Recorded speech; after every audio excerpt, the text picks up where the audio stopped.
Hi everybody and welcome. Today I have JBL F650 headphones and I'm going to tell you how to rename these headphones in your iPhone.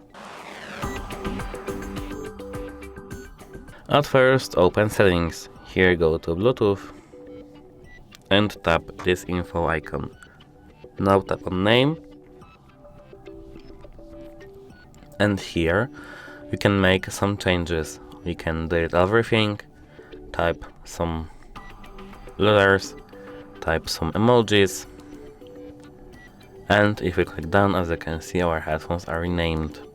If you want to bring back our name to the default, we have to go to the name again, tap on this X over here, and tap done. And this is our default headphones name. That's it, hope it helps you, goodbye.